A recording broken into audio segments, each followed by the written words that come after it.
Electoral bond scheme की controversy अब बस खत्म होने ही वाली है, क्योंकि सुप्रीम कोर्ट ने इस मैटर में अपना फैसला रिजर्व कर लिया है। 5 जज बेंच ने पिटिशनर्स और यूनियन दोनों के आर्गुमेंट्स को सुना है। जजमेंट के आने से पहले एक बार फिर से रिविजिट करते हैं कि इस स्कीम के साथ क्या प्रॉब्लम है, क्यों ये केस सुप्रीम कोर्ट के दरवाजे तक पहुंच गया और सुप्रीम कोर्ट का इसमें क्या कहना है। आपको याद होगा कि सुप्रीम कोर्ट ने 16 अक्टूबर को इलेक्टोरल बॉन्ड स्कीम जो फैसिलिटेट करती है पॉलिटिकल पार्टीज में एनोनिमस डोनेशंस को, उसकी वैलिडिटी को चैलेंज करने वाली पिटीशंस को 5 जज कॉन्स्टिट्यूशन बेंच को रेफर कर दिया था। Bench led by the chief justice of India DY Chandrachud and also comprising justice Sanjeev Khanna, BR Gavai, JB Pardiwala and Manoj Mishra ने 2 साल से भी ज्यादा गैप के बाद 31 अक्टूबर को केस के फाइनल आर्गुमेंट्स को सुनना शुरू कर दिया था।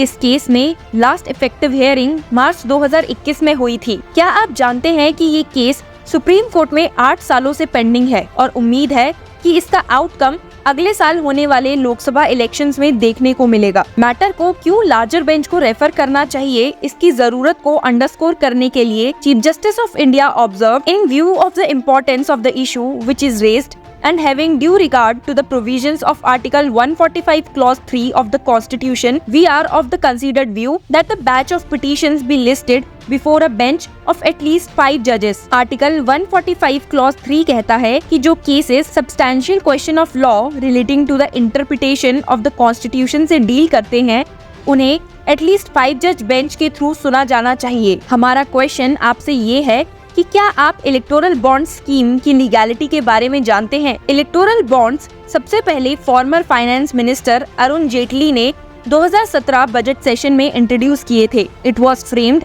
As an initiative to cleanse the system of political funding in the country and make political donations transparent. ये जनवरी 2, 2018 के नोटिफिकेशन के थ्रू लॉन्च किया गया और इसे उसके बाद 4 लेजिस्लेशंस में अमेंडमेंट के जरिए आगे प्रोसीड किया गया। ये 4 लेजिस्लेशंस थे the representations of the people act 1951, the companies act 2013, the income tax act 1961 and the foreign contributions regulation act 2010 through the finance acts of 2016 and 2017।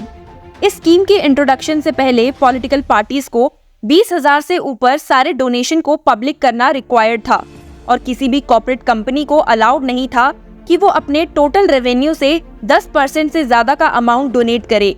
Her political party जो section 29 of RP act के under registered है, जिसने recent Lok Sabha या state elections में at least 1% का vote पोल secure किया है, उसे इलेक्शन कमीशन ऑफ इंडिया द्वारा एक वेरीफाइड अकाउंट अलॉट होगा, जिसमें बॉन्ड्स के इशू होने के 15 दिन के अंदर अमाउंट डिपॉजिट किया जा सकता है। अगर पार्टीज ऐसा नहीं करती तो वो अमाउंट SBI द्वारा प्राइम मिनिस्टर्स रिलीफ फंड में डिपॉजिट कर दिया जाएगा।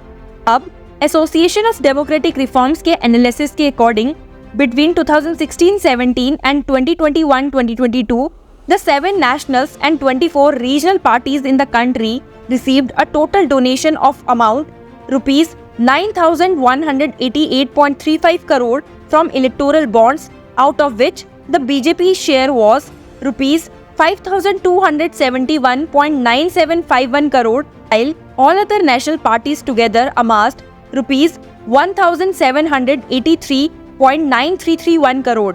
सुप्रीम कोर्ट में 2 पिटीशंस फाइल की गई। One jointly filed in 2017 by Association of Democratic Reform and the non-profit organization Common Cause, and another filed in 2018 by the Communist Party of India. Petitions में content किया गया कि scheme unlimited political donations और Indian and foreign companies द्वारा anonymous funding of political parties के लिए flood gets open कर रही है, thereby legitimizing electoral corruption on a huge scale.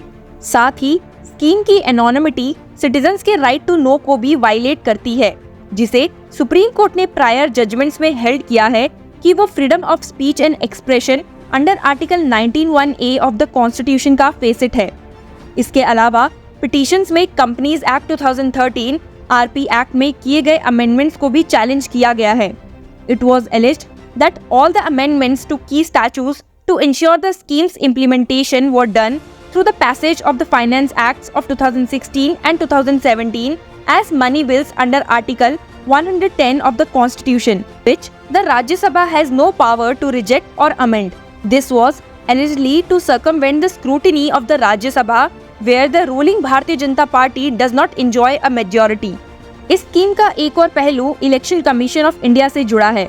क्या आप जानते हैं, इलेक्शन कमीशन ऑफ इंडिया ने सितंबर 2019 में सुप्रीम कोर्ट में एक एफिडेविट फाइल किया था और कहा था कि इलेक्टोरल बॉन्ड्स पॉलिटिकल फंडिंग में ट्रांसपेरेंसी को रैक कर देंगे।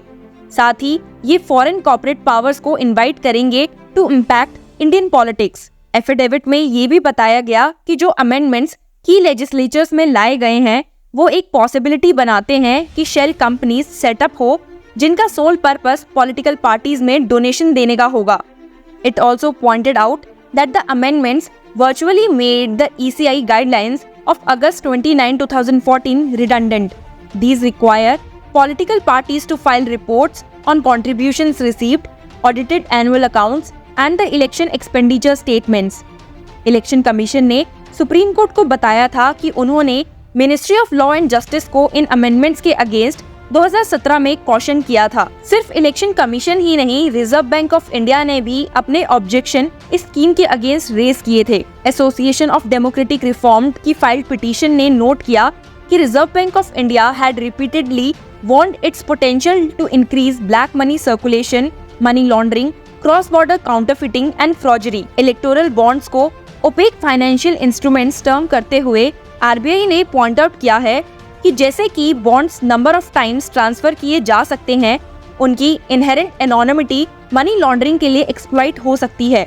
RBI chief general manager in a letter to the joint secretary of the finance ministry on January 30, 2017 said, while the person entity buying the bearer bond will be as per know your customer parameters, the identities of the intervening persons entities will not be known. Thus, the principles and the spirit of Prevention of Money Laundering Act 2002 get affected.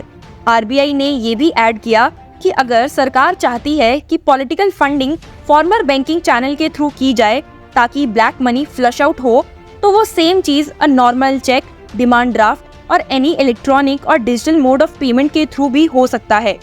पर RBI का ये proposal then revenue secretary Hasmukh Adhia ने reject कर दिया था, ये कहते हुए कि आरबीआई बॉन्ड्स का पर्पस नहीं समझ पाए, ये डोनर्स की आइडेंटिटी को सीक्रेट रखने के लिए है। गवर्नमेंट ने हर कदम पर स्कीम को डिफेंड किया है। उनके 21 पेज के एफिडेविट में ये सुनने को मिला that they bonds can be encashed by an eligible political party only through their accounts with authorised banks. The bonds do not have the name of the donor और the receiving political party and only carry unique hidden alphanumeric serial numbers as an inbuilt security feature. Supreme court bench के hearing शुरू करने से पहले attorney general R Venkataramani ने भी अपने written submissions में कहा है that the right of citizens to be aware of candidates' criminal antecedents cannot be extrapolated to mean that they have the right to information regarding the funding of political parties.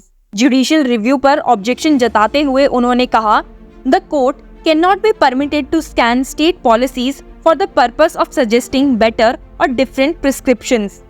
पर क्या आप supreme court के इस case में अब तक के stand के बारे में जानते हैं? 2019 लोकसभा इलेक्शन से पहले पिटिशनर्स ने सुप्रीम कोर्ट को अप्रोच किया था, seeking either a stay on the issuance of electoral bonds और a disclosure of the names of the donors to ensure transparency in the election process.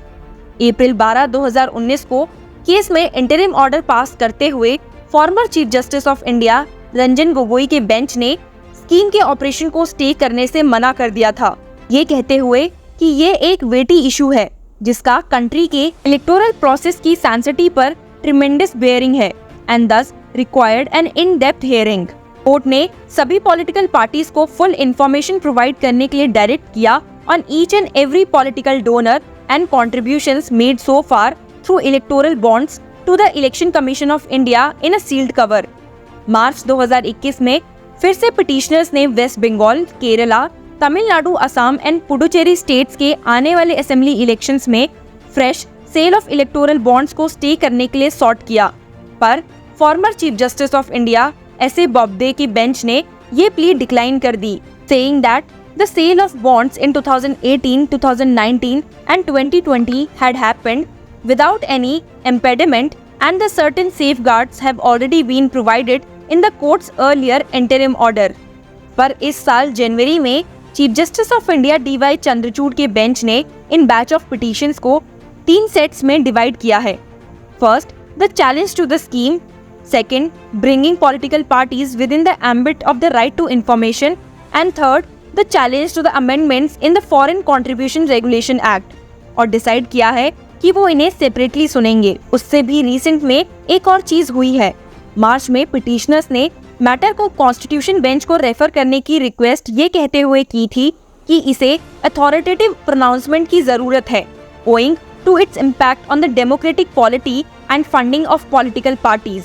10 अक्टूबर को जब मैटर के प्लिमिनरी इश्यूज सुने गए तो कोर्ट ने कहा था that it would not wade into the legal question of concerning the passage of the scheme as a money bill, since the issue is already pending adjudication before a 7-judge constitution bench.